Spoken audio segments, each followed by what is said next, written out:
Okay, now we're going to be talking about leadership emergence. Who is going to lead? Well, one theory or one general belief about leadership emergence is that it is a great man who is going to become the leader. It is that leadership, the history of leadership, has to do with looking at great men who took charge and were extremely effective leaders, and that they were world changers. On the other hand, a zeitgeist perspective, zeitgeist kind of means the flavor of the time. So certain aspects of the time period are what lead to leadership emergence. So it is the environment, it is the situation that essentially makes leadership emergence happen.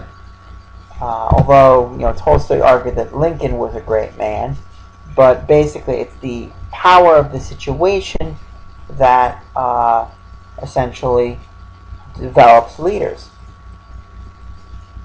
So who's right and who's wrong? Well, they're both right, but only when you have to consider both. Remember Kurt Lewin's old formula? Behavior is a function of the person and the environment. Well, that's the interactional model of behavior. It also is a pretty reasonable one for leadership. So, for example, you might have a person who may not necessarily be particularly leadership oriented, but an environment, a certain kind of circumstance, might push that person to be the leader. On the other hand, you might have a particular person whose personality would make them effective leader in some situations, but not others. In that case, you'd be able to predict when the person would become a leader, when they wouldn't. It turns out that there are personality factors that are linked to leadership, especially consider the big five characteristics as one. But it's like assertiveness, which is kind of like being willing to speak your mind and say what you think, standing up to some kind of injustice. It's not necessarily aggressiveness and hostility, but it is willingness to stand. Dominance meaning like having like maybe seeming like larger and stronger than, or more powerful than your peers. So these might be characteristics that make leadership more likely. Conscientiousness and extroversion are pretty strong predictors of leadership emergence. Well, let's think about this for a moment. Conscientiousness and extroversion. Well, extroverted people are going to be sociable, they're going to be talkative, they're going to be active. These are people who are going to be getting a lot of attention. People are going to be looking to these people, talking to them. So extroverts are certainly not shy and introverted. They are certainly not going to hide in the corner. They're going to be out front talking to people. That kind of behavior is something that would be pretty important for someone who would emerge as a leader. This is someone who is going to be, who everybody knows and everybody sees. Conscientiousness is also important for leadership. Conscientiousness is someone who's detail-oriented, responsible, reliable, trustworthy, that kind of thing. Well, people might look to this person right away as this person be a good leader. This person knows what they're doing, they're responsible, they're not lazy. So yeah, let's make this person a leader. Interestingly enough,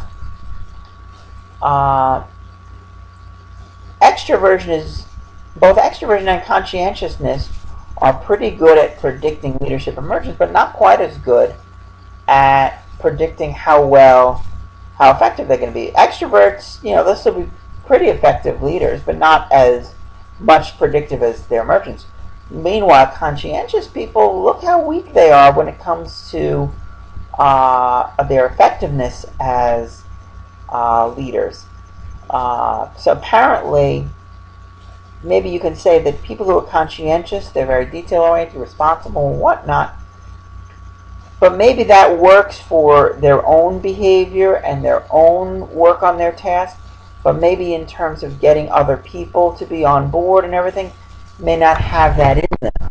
So conscientiousness by itself may be good at predicting who might be trusted to become a leader, but as far as once they take the role of a leader, it may not necessarily be something that that they'd be necessarily comfortable with. Agreeableness, now there is an interesting characteristic. Very poor predictor of leadership emergence. Well, think about this. People who are agreeable are nice. They are willing to kind of go along with the group. You know, whatever you think is all right with me, that kind of personality. Well, that doesn't sound much like a leader, does it? You know, whatever you say, it seems all right to me. Well, so as far as leadership emergence, they're not going to likely emerge as a leader because they're not going to try to like stand in front of others and try to, you know, necessarily stand out from the crowd and try to, you know, push everybody. They're kind of just willing to go along with what everybody else might be doing. So maybe not so great as in terms of leadership emergence, but if they are actually selected as a leader, they don't do a half bad job. They're okay with doing that. And that made sense that maybe someone who's high in agreeableness would probably be a pretty good relationship-oriented leader. They're nice, they're friendly, and so they're willing to compromise and stuff like that. So they might be pretty good as leaders, but certainly not. They're not going to stand out as the first choice to become a leader.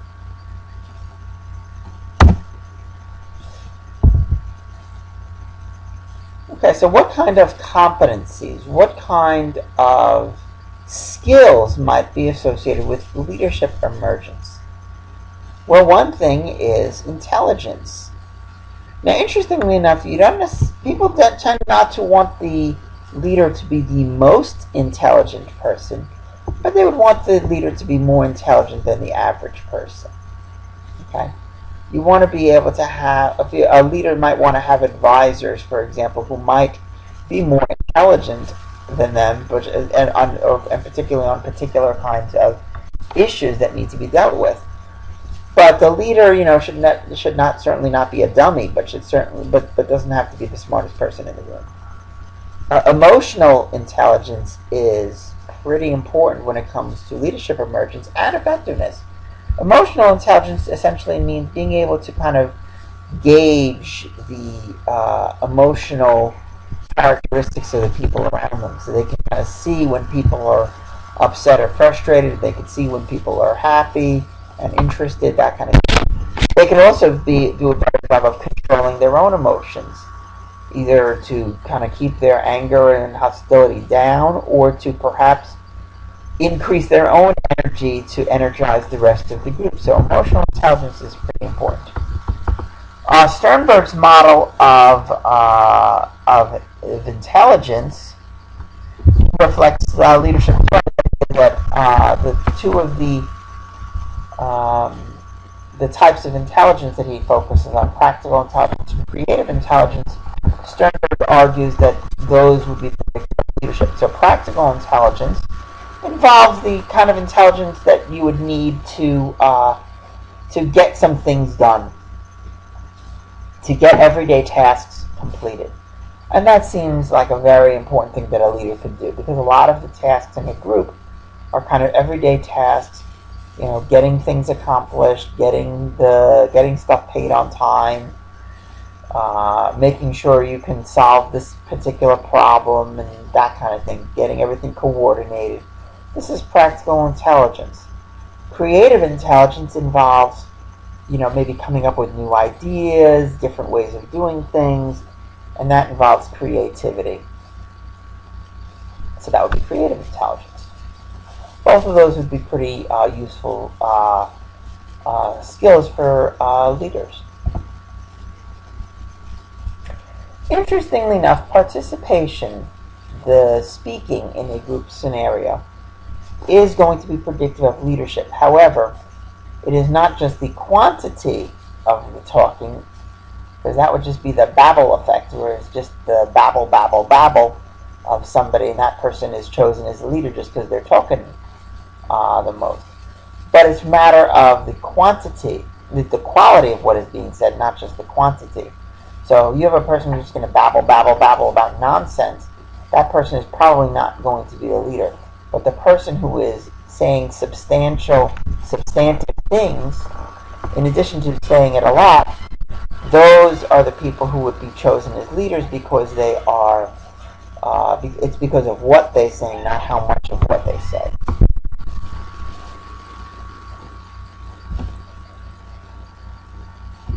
Another interesting characteristic of leadership, which kind of unfortunate, is that has to do with there are certain kinds of stereotypes that about leaders, and we seem to kind of follow along with those stereotypes. Leaders tend to be older, tend to have younger people as leaders. People are going to be more experienced, and therefore they'd be better leaders. But that's again, we kind of have a bias in that respect. Interesting enough, leaders tend to be taller than people who are not leaders. So for males, being over 6 feet tall is pretty predictive of leadership as compared to men who are 5'7", like my height. So it's kind of interesting how leaders tend to have these kind of characteristics. Unfortunately, ethnic minorities and women are less likely to be selected as leaders. So there are still some prejudices, but there are some things to be positive about. We did elect a president and re-elect a president who is African American. So there are some signs, and there are some women who become CEOs. But I would like to see more of that, more women and minorities in leadership positions. I think that would be good for the country. Unfortunately, we often have a glass ceiling where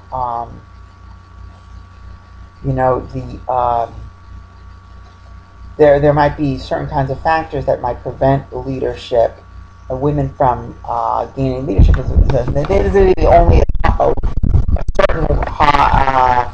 certain level of success that a woman can achieve, and she's not going to hit the pinnacles of success because of that so-called glass ceiling. And again, it's implicit. The woman is never going to be president, the idea being because of that glass ceiling. So we're hoping that maybe a woman will be president someday, shattering that glass ceiling. Interestingly enough, if you go to search on the NPR's website, they look for a discussion about Jill Abramson, who was recently fired as the editor of the New York Times. And one of the arguments there was that she might have been the victim of, I think, what they call the glass cliff, as opposed to the glass ceiling. And this is an interesting idea.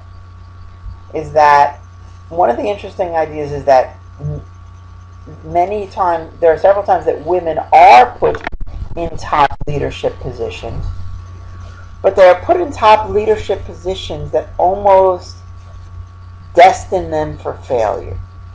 They're put in leadership positions of organizations that are in chaos.